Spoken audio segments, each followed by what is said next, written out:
बोलने से कोई फर्क तो पड़ने वाला नहीं है।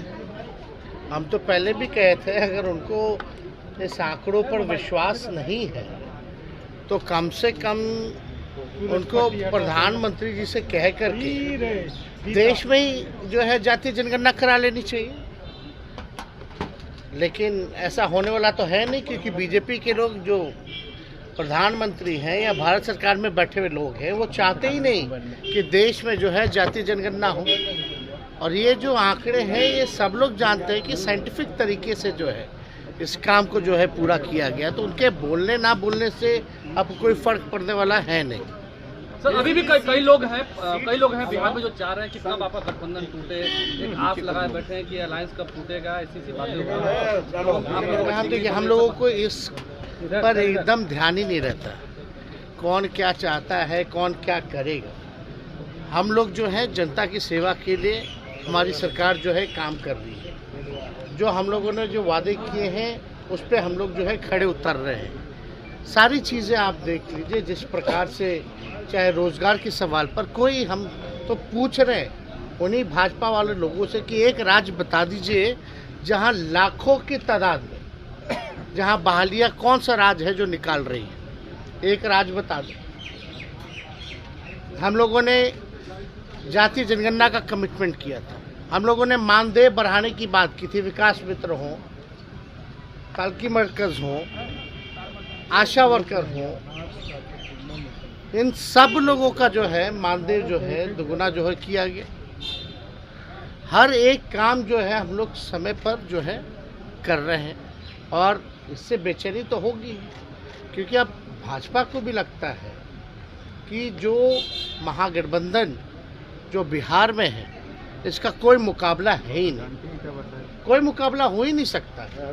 चाहे प्रधानमंत्री या अमित शाह 365 दिन भी यहाँ रहेंगे तो भी इसका मुकाबला नहीं कर सकते। और इस पे तो हमको पढ़ना नहीं चाहिए। देश की जनता जान रही है कि हो क्या रहा है। जो सवाल पूछ रहे हैं, जो सच बोल रहे हैं, उन पे कार्रवाई की जा रही है। तो एक खास है देश के, जिसकी वजह से बीजेपी पार्टी जो है चलती है, तो उसके बचाव के लिए जो भी भाजपा के सांसद जिनका नाम ले रहे हैं वो क्या क्या करते हैं नहीं करते हैं, हर एक राजनेता, हर एक पॉलिटिशियन जो है उनके बारे में जानता है।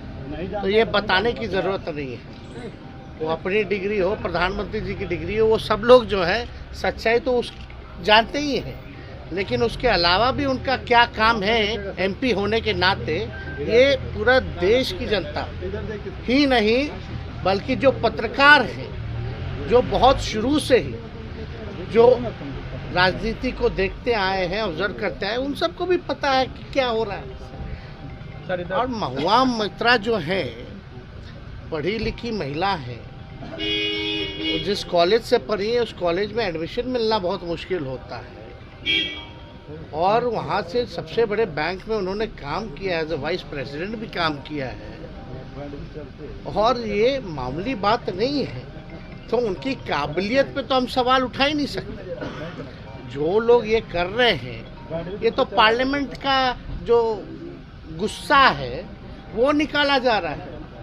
पार्लियामेंट में एक खास लोग के बारे में बात की जा रही है, उनके प्रति सवाल उठाया जा रहा है, तो कार्रवाई हो रही है।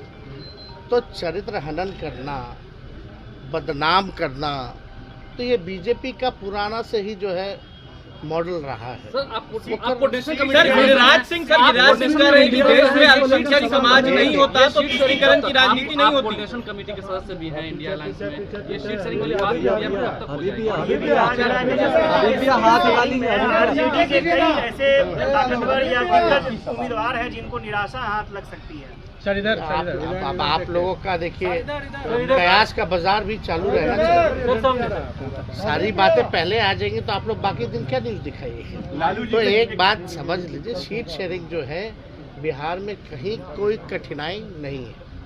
अरे जब विधानसभा में 2015 में जब ज़्यादा सीटें थी तब बड़े आसानी से कर लिया गया। ये तो 40 सीटों की बात है, तो यहाँ कोई दिक्कत होने वाला नहीं है। दिक्कत वहाँ होने वाला है जो लोग कूद कूद करके गए हैं या जिनको ले गया गया है, वहाँ कौन किसको क्या करेगा, पहले आप लोगों को पे तो उस पे जो है बातें करनी चाहिए। सर, गिरिराज सिंह ने कहा है कि अगर देश में अल्पसंख्यक समाज नहीं होता तो तुष्टीकरण की राजनीति महागठबंधन नहीं करती। देखिए, उनकी बातों का ना हम लोगों को वैल्यू नहीं देना चाहिए। उनकी बातें जो होती हैं प्रधानमंत्री जी को खुश करने की होती है। अभी तो बातें चल रही है भाजपा में कि 2 टर्म से ज़्यादा किसी को जो है मौका नहीं मिलेगा, तो उसी फेरा में बहुत ऐसे नेता हैं जो चाह रहे कि तीसरी बार भी जो है टिकट मिले। अपराधी को लेकर के सवाल खड़े कर रही है बीजेपी सर। सीबीआई ने मूव किया है, सुप्रीम कोर्ट में सुनवाई हो रही है। अच्छा, कोई पहली बार है? कितने आरोपी रहे हैं फॉर्डर स्कैम में, लेकिन तब कहीं याद नहीं आया। लालू जी के लिए ही वो कैंसिल कराने गए, लेकिन कैंसिल कराने गए तो भाई ये बेस तो होना चाहिए ना, कोई पिटीशन में दम तो होना चाहिए ना। कॉन्करेंट चलता है, सबको पता है, और ऐसा जो बात वो लेकर के आए, नई बात जो लॉ पर स्टैंड ही नहीं करता है, तो हम लोग अपने कोर्ट में अपने पक्ष को रखेंगे, और हम लोगों ने रखा है। और न्यायालय पे हम लोगों को पूरा भरोसा है, और न्यायालय ने ही जो है उसी बेस पे जो हम लोगों को जो है बेल मिला है। तो इसमें सीबीआई मेरा कैंसिल कराने नहीं गया था क्या?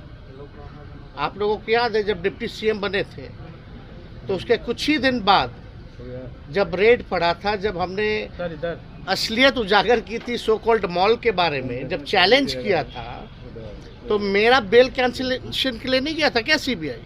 क्या हुआ? तो देखिए, न्यूज़ बनाने के लिए, छवि को धूमिल करने के लिए कुछ दिन ये सब बाजार चलता है, लेकिन सत्य की जीत होती है। सर, आप विदेश जा रहे हैं ना, जानकारी है? ऑफिशियल ट्रिप है। ऑफिशियल ट्रिप में जो है टूरिज्म को लेकर के, क्योंकि बिहार जो है बुद्धिस्ट, जहाँ से आप जान ही रहे महात्मा बुद्ध की धरती है ये, यहाँ से उनको एनलाइटमेंट मिला है, तो इसको लेके पर्यटन को और बढ़ावा देने के लिए हम लोगों का जो है स्टॉल भी वहाँ जो है लगा है। तो लोग आएंगे, देखेंगे, जानेंगे, और टूर ऑपरेटर्स से लेकर के जितने वहाँ के सरकार के लोग होंगे, एम्बेसी के लोग होंगे, उन सब से हम लोगों की बैठक होगी।